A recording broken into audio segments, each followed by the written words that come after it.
President Alan Peter Cayetano ay ito'y manggagaling sa bagong na iikot sa dalawang independent senators. Naniniwala ang mga eksperto na nakaangka sa Senate leadership ang kalalabasan ng impeachment trial ni Vice President Sara Duterte na malaki naman ang epekto sa halalan 2028 lalo na kung makonvict si Duterte at pagbabawalang humawak ng pwesto sa gobyerno. Kung mag-survive siya dito sa attempt sa impeachment, malaki ang tsansa niya na manalo sa 2028.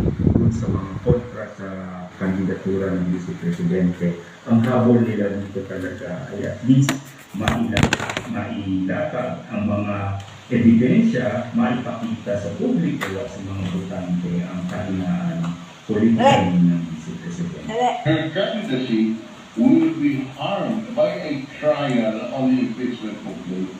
Therefore, they must do everything to prevent that trial from taking place.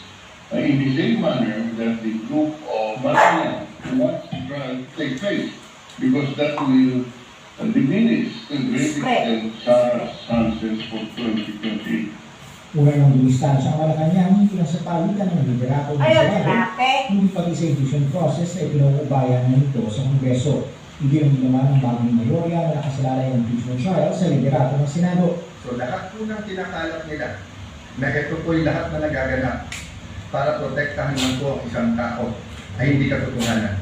Hindi po kami magpo-convict dahil lang po sa politika, hindi rin po kami mag-acquit dahil sa politika. This leadership change, hindi ako kasama din sa pagpaplano.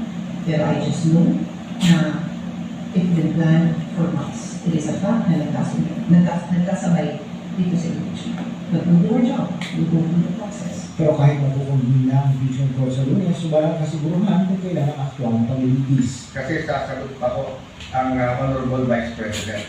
So wala akong dahilan na magpapali silang magpalit sa Monday, even if they will recycle another narrative to say that this is for the impeachment. Pero ang problema sa majority, we will convene as a impeachment court. I will not personally be a participant who will convene with the impeachment court. Para naman isinagapan full action, magandang hakbang para hilingin ang imahe ng mataas na kapulungan ang pagpundi ng impeachment court matapos ang insidente ng nabilan sa Senado noong Miyerkules. RG Cruz, ABS-CBN News.